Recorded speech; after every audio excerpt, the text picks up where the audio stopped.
Hello Dheeraj ji, good evening. सबसे पहले दर्शकों को अपने बारे में बताइए।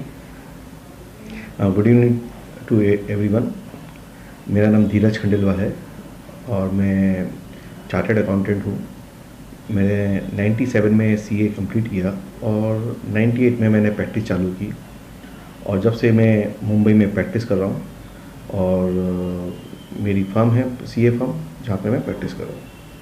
धीरज जी, हाँ, हमने देखा कि आपने एक बहुत बड़ी जर्नी की है। मतलब 2007 से लेके 2019 तक रीजनल से सेंट्रल तक काउंसिल मेंबर रहे आप।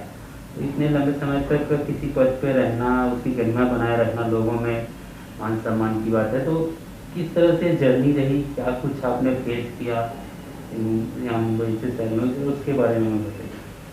मैं एक बार आपको बताना चाहूँगा, करेक्शन करना चाहूँगा, मेरी जर्नी अभी चालू हुई है, नाम स्टार्ट है। नॉन स्टॉप है। हाँ। 2019 से लेके मैं वापस सेलेक्ट हुआ सेंट्रल काउंसिल में, अभी 22 तक हूँ, 21 तक हूँ मैं।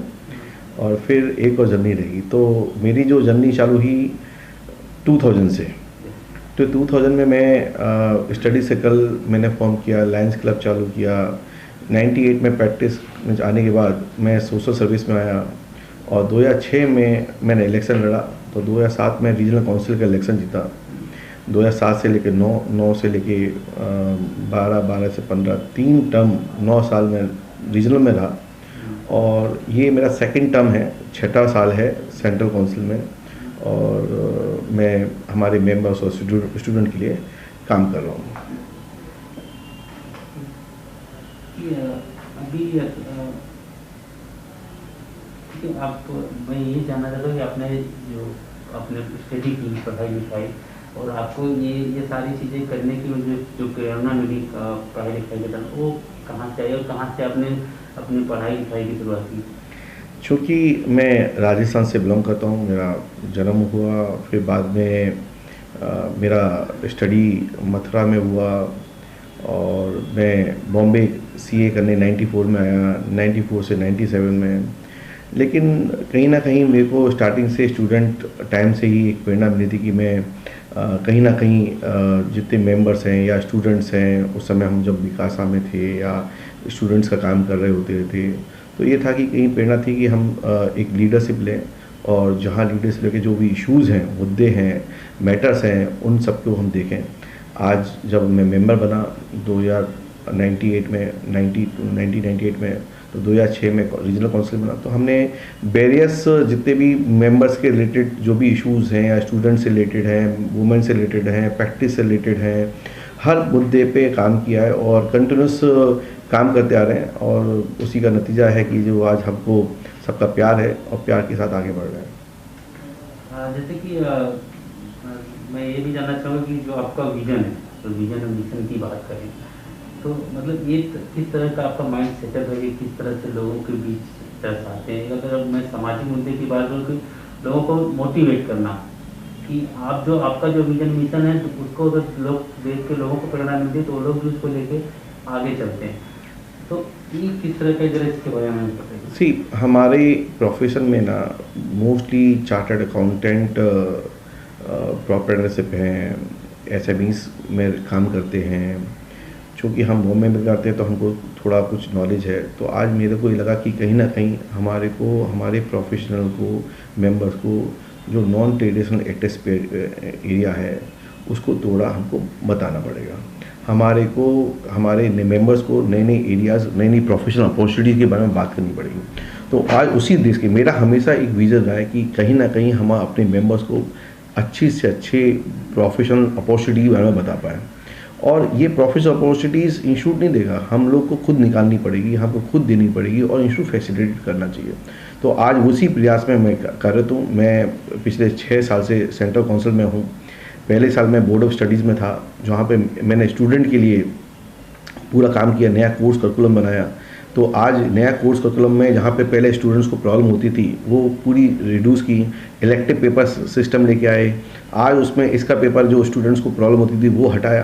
तो नया कोर्स करिकुलम लाना भी एक अपने आप में चैलेंज था, एक जो क्रैक था 2017 में, 16-17 में वो हम लेके आए पर्टिकुलरली। फिर उसके बाद में मैं एग्जामिनेशन बोर्ड में भी रहा हूँ 2016-17 में। तो वहाँ पे भी एग्ज़ाम रिफॉर्म ग्रुप में काफ़ी काम किया, उसमें वर्क किया। समझा, अंडरस्टैंडिंग की। देन सेकंड ईयर मैं कैरियर काउंसलिंग में किया था। तो सेकंड ईयर कैरियर काउंसलिंग में मैंने ये देखा कि हमारे स्टूडेंट्स को मोटिवेट करने की ज़रूरत है, कॉमर्स के स्टूडेंट को, और उनको ये बताने की ज़रूरत है कि चार्टर्ड अकाउंटेंट होता क्या, क्या विज़न है, क्या स्टेटमेंट्स हैं।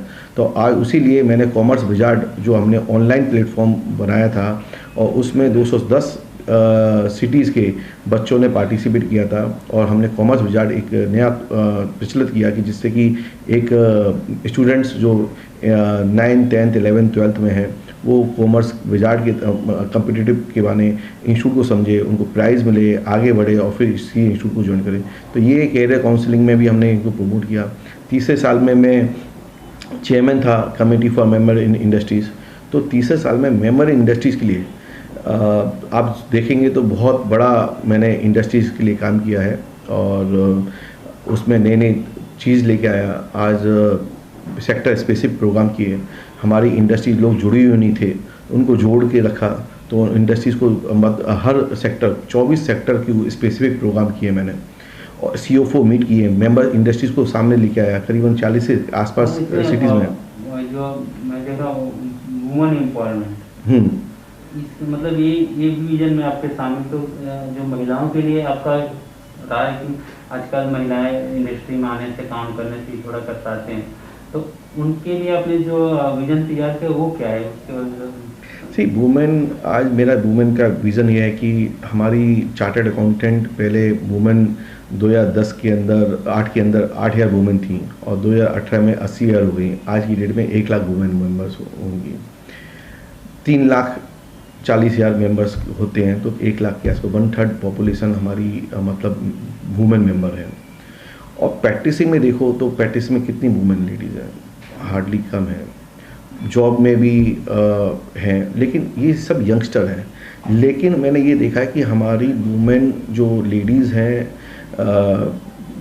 50 to 60%, जहाँ तक मेरे को लगता है, आफ्टर मैरिड और maybe after family planning, they are not working at all, कहीं ना कहीं घर पे काम कर रही हैं। तो मेरा एक विज़न रहा है हमेशा से कि वर्किंग एट होम, जो आज पेंडेमिक की वजह से हो सका है, हम उनको एक प्लेटफॉर्म प्रोवाइड कर पाएँ। हम उनको सभी मेंबर जो उनका इंटेलेक्चुअल माइंड है वुमेन का, वो सब इतने टैलेंट पूल है, हम उनको कैसे यूज़ कर पाएँ।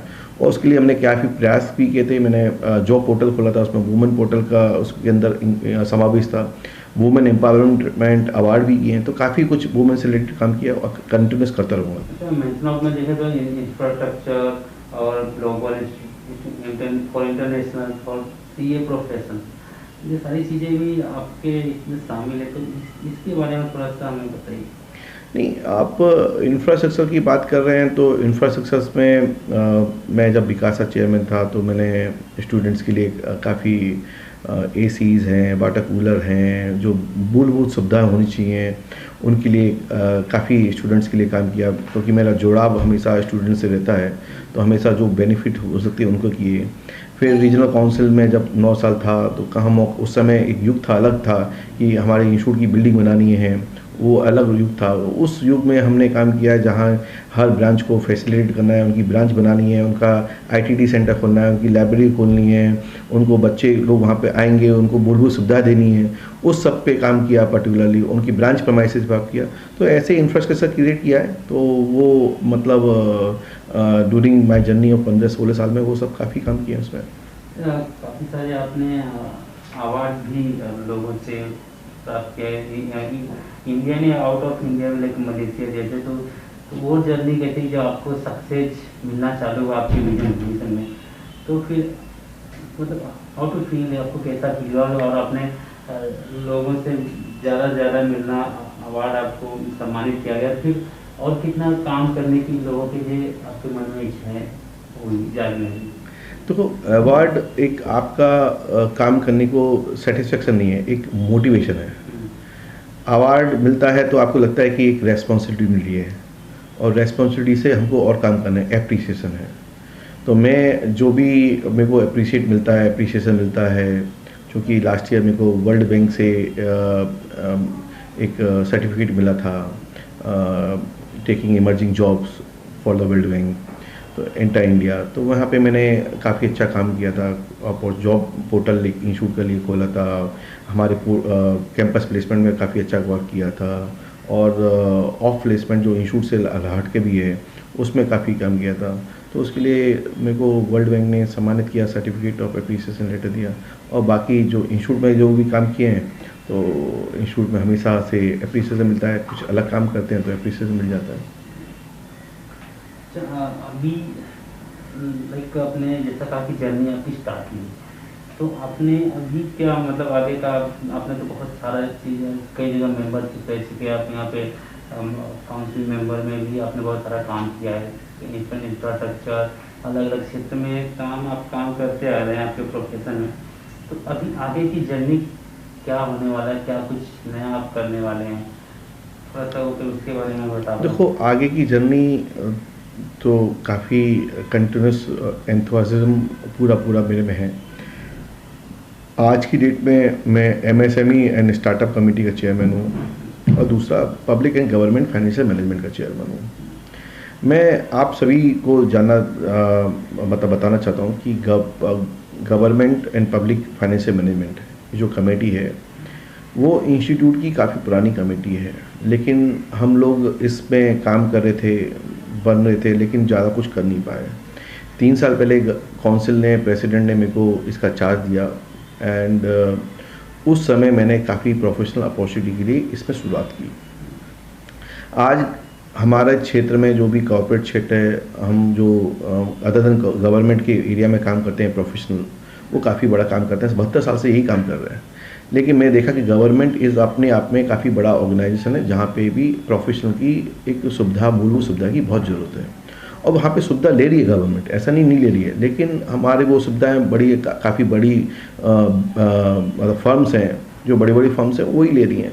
तो हमारे छोटे छोटे चार्टर्ड अकाउंटेंट को जिसको नॉलेज तक नहीं है कि इसमें क्या सुविधा हो सकती है, क्या बेनिफिट मिल सकता है, क्या अपॉर्चुनिटी दे सकते हैं, हम इसमें सर्विस देके देश को आगे कैसे बढ़ा सकते हैं, ट्रांसपेरेंसी कैसे ला सकते हैं, है ना। तो वो चीज़ को हमने एक पूरा प्रण लिया था और हमने अपॉर्चुनिटी लेके आए हैं।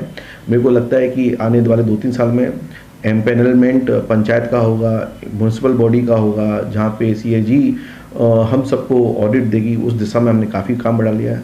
हमारे अकाउंटिंग स्टैंडर्ड बन गए हैं, तो वो अकाउंटिंग स्टैंडर्ड भी उसको चार्टर्ड अकाउंटेंट ही उसको मैंडेट यूज़ करेंगे। 2022 में मैंडेटरी होने वाला है, अभी तक रिकमेंडेटरी है। तो ऐसे हमने सर्टिफिकेट उस चीज़ का लॉन्च किया है कि आपको जिसको नॉलेज नहीं है उस एरिया में नॉलेज ले लो और उसको काम चालू करो। तो वेरियस अपॉर्चुनिटीज़ हैं पूरे देश में। म्यूनसिपल बॉडीज़ 6000 म्यूनसिपल बॉडीज़ हैं, 2,60,000 पंचायत हैं। तो ये लोकल बॉडीज़ में इतना बड़ा काम है, फिर इसके बाद में स्टेट गवर्नमेंट में काम आएगा, फिर सेंट्रल गवर्नमेंट। तो पूरा इतना अपने आप में काफ़ी सागर है और प्रोफेशनल अपॉर्चुनिटी दे सकते हैं।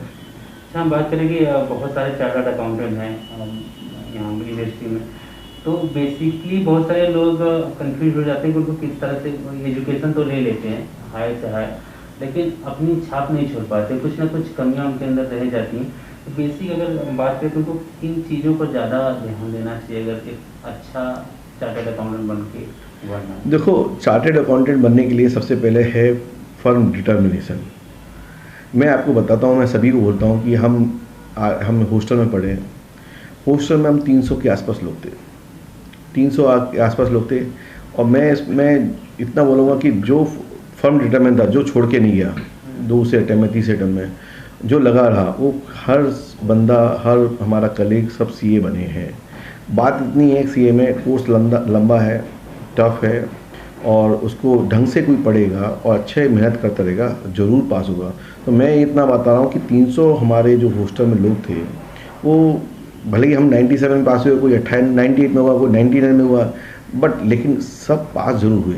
तो CA में एक फर्म डिटर्मिनेशन और आपका कांस्टेंट उसमें जो लगन है, मेहनत है, पढ़ाई की है कि उसको पूरा पढ़ के जाने का, पूरा देखने का नहीं, हर प्रैक्टिकल सबमिट करने का, तो उसके हिसाब से मतलब CA बन जाता है। हमने देखा है कि आप रिक्शे वाले की और मतलब लड़की चार्टर्ड अकाउंटेंट बनी है, तो ऐसा नहीं है कि CA कोई नहीं बन सकता। CA स्मॉल से लेके बड़ा से लेके सब कोई CA बन सकता है। आपके अंदर मेहनत होनी चाहिए, पढ़ाई की इच्छा होनी चाहिए, और वो एक बार पढ़ लिया तो आपका लाइफ सेफ एंड सिक्योर है। आपको एक जॉब, गारंटेड जॉब मिलेगी, अच्छी कमाई मिलेगी, और आपको एक जो सिग्नेचर का एक दे रखा है सिग्नेचर का पावर, वो आपके पास हमेशा रहता है। जी, जैसे कि आप बता रहे हैं कि लगन होनी चाहिए किसी के प्रति, तो आदमी सक्सेस होता है। बट हमने देखा कि आपकी लगन यहाँ पे बहुत ही ज़्यादा है। कई सारे क्षेत्र में, कई सारे काउंसिल में, जैसे कि लायंस क्लब हो गया, आपने राजस्थान विद्यालय, मतलब कई सारे मेंबरशिप किया आपने अलग अलग जगह पे। तो इतनी सारी चीज़ों को कैसे मैनेज करता है एक इंसान? देखो, ये एक लव एंड अफेक्शन होता है सबका। आज मैंने लायंस क्लब चालू किया था, जो हम लोगों ने, मैं I was the president there in 2004। Then Rajasthan Seva Samiti already चल रही है कांदीवली में। तो वहाँ पे सब लोगों का प्यार है जो आपको एक दूसरे से जोड़ता है, और जुड़ के मतलब एक टाइम मैनेजमेंट करना पड़ता है, तो वो इसमें हो जाता है, तो उसमें अच्छा लगता है। तो आप जुड़ते हो, दूसरे लोग, नए लोगों से मिलते हो, वो आपको अपनाते हैं आपको। मैं एक छोटे से गांव से आके बॉम्बे में रहता हूँ, तो ये एक नेटवर्क ही है जो जोड़े हुए हैं और यहाँ पे हमको संभाले हुए है। यहाँ पे आज़ाद भारत, स्वच्छ भारत, मेंबर इंडस्ट्री, मतलब बहुत सारी चीज़ें हैं कि जो लाइक अपने देश के लिए भी इंसान सोच रहे हैं। मतलब सारी सब कॉर्पोरेट जगत में हमने बहुत ही कम लोगों को देखा कि काम करने के बाद अपने इतनी व्यस्तता रहती है उनके प्रोफेशन में कि बड़ा बाहर के जैसे लाइक न्यूज़ देखना या देश के बारे में बोलना। तो आपने इन सब चीज़ों पे भी प्रॉपर फोकस किया है, तो इसके बारे में बताइए कि मेरे। ठीक, क्या है कि आज हम जब काम कर रहे होते हैं, अपने प्रोफेशन में बिजी होते हैं, तो आज हम केवल प्रोफेशन ही नहीं है, हम पूरे इंडिया की हर चीज़ को देख रहे होते हैं, हर जागृत मुद्दे पे काम कर रहे होते हैं। तो जो आपने बोला कि स्वच्छ भारत अभियान, और हम लोगों ने इंस्टीट्यूट में भी हम काफ़ी काम करते हैं, CSR से रिलेटेड काम करते हैं। स्वच्छ भारत अभियान पे भी हमने किया हुआ है, जहाँ पे प्राइम मिनिस्टर मोदी जी ने जब आह्वान किया था कि स्वच्छ भारत अभियान, ये इंस्टीट्यूट को भी बोला, तो हमने उस समय पूरी इंडिया में डस्टबिन लगाए, पौधे लगाए। आज हमने CSR से रिलेटेड काम किया, हमने CSR का अवार्ड किए, हमने बहुत सारे CSR रिलेटेड एक्टिविटीज़ की हैं। और हमने, मेरे को ध्यान में है कि मैं 2009 में जब मैं वेस्टर्न रीजन में था, तो वहाँ पे भी हमने एक कैंपेन चलाया, प्लेनेट अलर्ट कैंपेन। उसमें हमने सब सेलिब्रिटीज़ को लिया था, 20 के आसपास सेलिब्रिटीज़ थी। उसमें उन्होंने सबने किया एक मैसेज भेजा कि हमको अपने अर्थ को एक क्लीन एंड सेफ बनाना है। तो उसमें हमको क्या क्या बातों का ध्यान रखना पड़ेगा, क्या क्या चीज़ करनी पड़ेगी। तो छोटी छोटी बीच, जैसे पानी का टैप को छोड़ना, बंद करना, लाइट को बंद करना, उससे हम कहीं ना कहीं अपने वातावरण को स्वच्छ एंड क्लीन बना रहे हैं। तो वो सब चीज़ हमने की है। अच्छा, ठीक है। आपने MSME का भी जिक्र किया, तो ये क्या है, मतलब किस तरह से लोगों के काम आने वाला है, सब इसकी शुरुआत किस तरह से कर रहे हैं आप? तो ये MSME कमेटी है CA इंस्टीट्यूट के अंदर, ये फर्स्ट टाइम बनी है, इस साल बनी है। उसका नाम है MSME एंड स्टार्टअप। इस कमेटी में चूँकि फर्स्ट टाइम बनी है, तो हमने सोचा कि इसको एक बड़ा रूप में काम करना पड़ेगा। रिसर्च की तो मालूम पड़ा कि आज हमारे देश की इकोनॉमी जो भी है, हमारा कंट्रीब्यूशन है MSME का, क्या कंट्रीब्यूशन है, which is 30% on the GDP, 33%। हमने ग्लोबल बेंचमार्क किया कि it's about 55 to 60% global benchmark है जो GDP का कंट्रीब्यूशन MSME में से आता है। तो हमारा गैप है 27%। और जब प्राइम मिनिस्टर मोदी बोलते हैं कि हमारा विजन $5 ट्रिलियन इकोनॉमी है, तो वो कैसे होगा? वो इजी है। हमारी जितनी भी MSME है उनका उत्थान हो जाएगा, उनका प्रॉस्पेरिटी हो जाएगी, तो हमारे देश की इकोनॉमी बढ़ जाएगी, और इकोनॉमी बढ़ जाएगी तो हमारे $5 ट्रिलियन इकोनॉमी होगी। और उसमें भी MSME जो सेक्टर है, जो कंट्रीब्यूट कर रहा है, वो 33% कर रहा है, 60% आ जाएगा। तो आज उसके लिए हमको करना क्या चाहिए? हमको ये करना चाहिए कि हम MSME को हेल्प करें। आज गवर्नमेंट की बहुत सारी स्कीम है, लेकिन कितने MSME को मालूम है? नहीं मालूम होता है। उनको ये नहीं मालूम कि कब सब्सिडी क्या है, उनको कुछ मालूम, नॉलेज नहीं है। तो आज नॉलेज डिसेमिनेशन का चार्टर्ड अकाउंटेंट काम कर सकते हैं। हम लोग 72 साल से काम कर रहे हैं, हमारा 72 साल से हम अकाउंट ऑडिटिंग कर रहे हैं, लेकिन हमने ये नहीं सोचा, कुछ लोग कर रहे हैं लेकिन हमारी पूरी सब लोग, यदि हम लोग पूरे इंडस्ट्रीज़ को आगे हाथ से हाथ रख मिला के इंडस्ट्री भी सोचने लगे कि हमको सीए की सर्विस लेनी है, जहाँ पे केवल कंप्लायंस की ही नहीं है और नॉन ऑडिट एरिया भी है, जहाँ पे पूरा कंसल्टेंसी पूरे एरिया है, जहाँ पे हमको प्लानिंग है, स्ट्रेटजी है, एजुकेशन है, एचआर है, सेल्स है, part time CFO, virtual CFO consulting, यदि हम उनको प्रोवाइड करेंगे उनकी उत्थान होगा। आज की डेट में देश में करीबन जो आंकड़े मेरे पास हैं 2017 के आंकड़े हैं, 6.5 करोड़ यूनिट्स हैं जो एमएसएमई में आती हैं। मेरे को लगता है कि आज की डेट में 2000 बिकॉज ऑफ अमेंडमेंट ऑफ 1 जुलाई 2020 का, तो 10 करोड़ यूनिट होनी चाहिए। 10 करोड़ यूनिट में 95% हमारी स्मॉल माइक्रो है, माइक्रो जो बहुत छोटी सी हैं, और 4% के आसपास हमारी स्मॉल है और 1% के आसपास हमारी इंडस्ट्रीज़ हैं जो मीडियम की हैं। तो आज एमएसएमई ऐसे बना हुआ है, micro small and medium enterprises. आज उनका उत्थान होगा, वो इंडस्ट्री में जाएंगी, बड़ी बनेंगी इंडस्ट्रीज़। तो पहले तो सबसे पहले माइक्रो को बढ़ाएंगे, स्मॉल में, स्मॉल को बढ़ाएंगे मीडियम में, जब भी तो इंडस्ट्री आगे बढ़ के पाएगी। तो उनको सर्विसेज के लिए, कॉम्पिटिटिवनेस बनाने के लिए हर तरह की सर्विसेज की जरूरत है। उनको आज पूरा ज्ञान की ज़रूरत है। आज वो केवल फैमिली ओन बिजनेस तक ही है, ब्रांडिंग से लेके हर चीज़ उनका ई कॉमर्स से लेके, क्योंकि ज़माना चेंज हो रहा है, पहले जैसा नहीं रहा है। तो आज की जो कॉम्पिटिटिवनेस में जो उनको सर्विसेज हैं, वो हम चार्टर्ड अकाउंटेंट और प्रोफेशनल, दूसरे प्रोफेशनल ही प्रोवाइड कर सकते हैं। तो आज हम उनको हैंड टू हैंड मिलके हम हर ब्रांच के अंदर एमएसएमई हेल्प डेस्क लगाया है। तो हेल्प डेस्क से हम लोग कर रहे हैं ना कि जो चार्टर्ड अकाउंटेंट हैं पूरे इंडिया के अंदर जितने भी 164 ब्रांचेज हैं, वो वहाँ पे सर्विस करेगी एमएसएमई को और उनको फ्री में सहायता करेगी।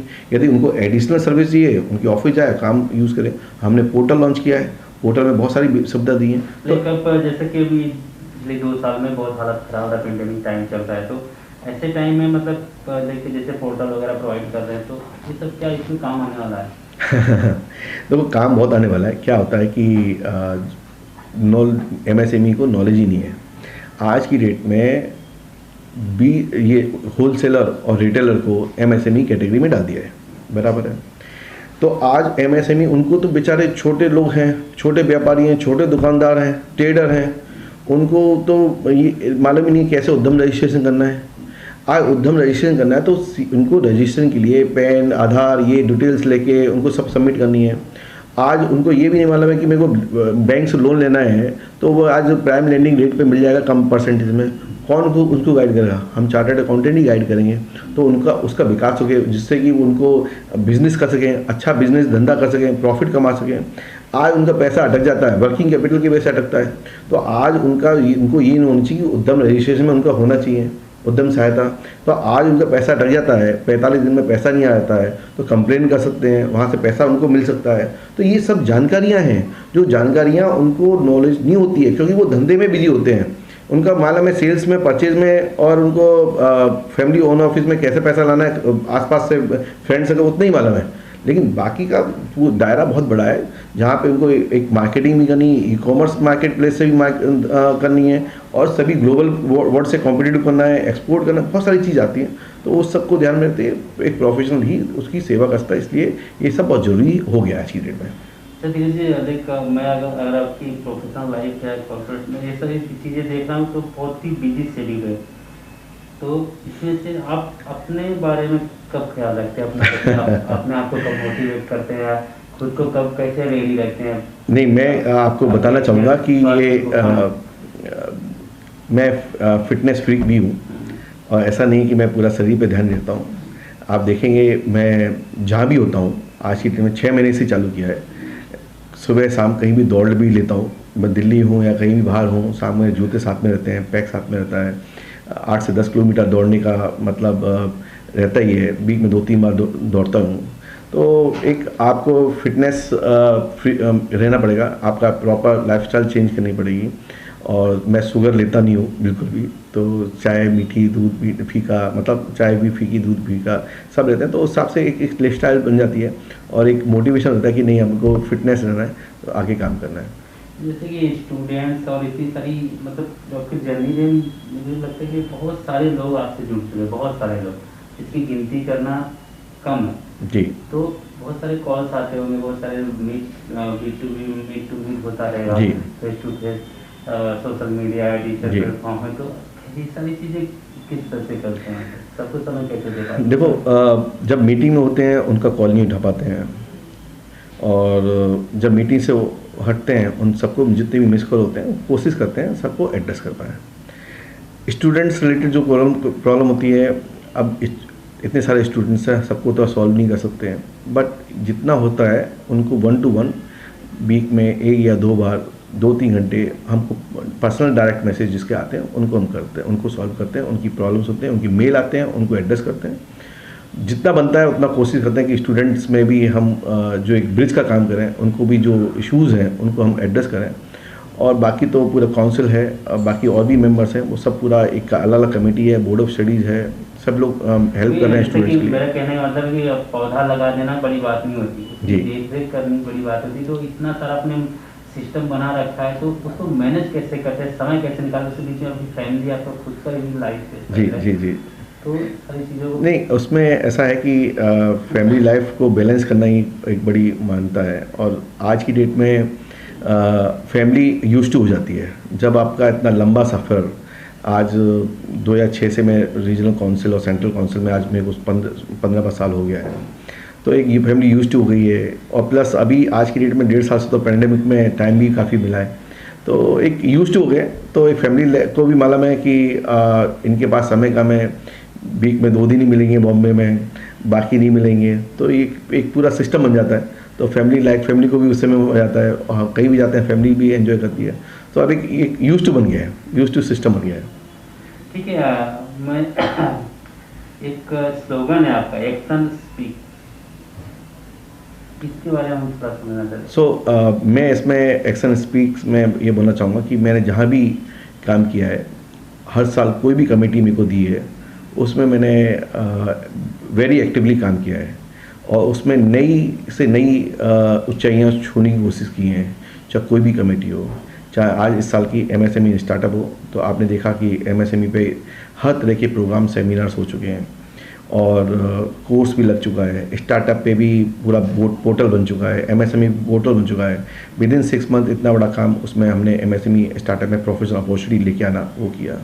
लास्ट ईयर की बात करें, पेंडेमिक टाइम था, एक्सपोर्ट ऑफ CA सर्विसेज, तो वहाँ पे हमने एक आउटसोर्स सर्विसेज के बारे में काम किया कि हाउ द चार्टर्ड अकाउंटेंट यहाँ से रेंटल सर्विस कर सकता है आउट ऑफ इंडिया। तो उस पर हमने बहुत काम किया, और काफ़ी लोगों ने बिजनेस सेटअप किया। तो ये बहुत बढ़िया अपने आप में बड़ा वक्त था। So action speaks. उससे पहले साल में जो हमने गवर्नमेंट के लिए प्रोफेशनल में अपॉर्चुनिटी लेके आए, तो ये जो बात है कि हम केवल कमेटी में आते हैं तो केवल नाम के लिए नहीं है, केवल पूरा काम ही करते हैं, और उसके लिए मैं एक्शन स्पीक है। आप कोई भी कमेटी हर साल में 15 साल में उठा के देख लीजिए, हर 15 साल का आपको इतिहास मिलेगा कि कुछ ना कुछ एक बड़ा एक माइलस्टोन अचीवमेंट मैंने काम किया ही होगा और करता रहूँगा। ठीक है। मोरल ऑफ द स्टोरी अगर हम बात करें तो लास्ट में अपने जो व्यूअर्स हैं, जो आपके चाहने वाले हैं, जो आपके फ्रेंड्स हैं, उनको क्या कुछ मैसेज या सजेशन देना चाहेंगे like related to your profession in fitness another? मैं सभी प्रोफेशनल में मेरे जितने भी बहन और भाई हैं, सबको यही बोलना चाहूँगा कि जो भी हम काम कर रहे हैं एक लगन से करें, और उसके अंदर दृढ़ता से करें। जो बहन भाई जो नया प्रोफेशन में आए हैं, जो उनको प्रोफेशनल अपॉर्चुनिटी ढूंढ रहे हैं, उनको नए एरिया में काम ढूंढना चाहिए। काम काफ़ी है, एक्सपर्टीज़ की ज़रूरत है। हमारे अभी नेटवर्किंग गाइडलाइंस भी बनाई हैं, उसका यूज़ करें, मर्जर गाइडलाइंस का यूज़ करें, और हमारे हर कमेटीज़ हैं, हर कमेटी में प्रोफेशनल अपॉर्चुनिटीज़ की हमने निकाली हुई है डिटेल्स। तो हर डिटेल्स में आप उसको स्टडी करें, एनालाइज करें, उसमें डीपन करें, सर्टिफिकेट कोर्स करें, और उसमें आगे बढ़ें। सफलता आपको 500% निश्चित मिलेगी। अपॉर्चुनिटी बहुत सारी है, नए एरिया में। अभी टेक्नोलॉजी का युग है, तो टेक्नोलॉजी डिजिटल प्रैक्टिस का काम हो रहा है, तो काफ़ी एरिया है जिसमें हम काम कर सकते हैं। अगर आपने ऐसी कोई साइट वगैरह बनाई जहाँ पर अगर कोई बंदा आपसे जुड़ना चाहे, कुछ जानना चाहे, मैसेज कुछ आपसे लेना चाहे? नहीं, देखो, मेरी खुद की वेबसाइट है dheerajkhandelwal.com है। दूसरा मेरा सोशल मीडिया है, तो मैं जहाँ पे ट्विटर पे सबको डायरेक्ट मैसेज आते हैं उनको कनेक्ट करता हूँ। लिंक्डइन पे मैं हूँ, लिंक्डइन पे सब लोग मेरे को कनेक्ट करते हैं, बात करते हैं, फ़ोन नंबर उसके अंदर है, मैं सबसे कनेक्ट रहता हूँ। व्हाट्सअप में आते हैं, व्हाट्सअप में सबको रिप्लाई करता हूँ।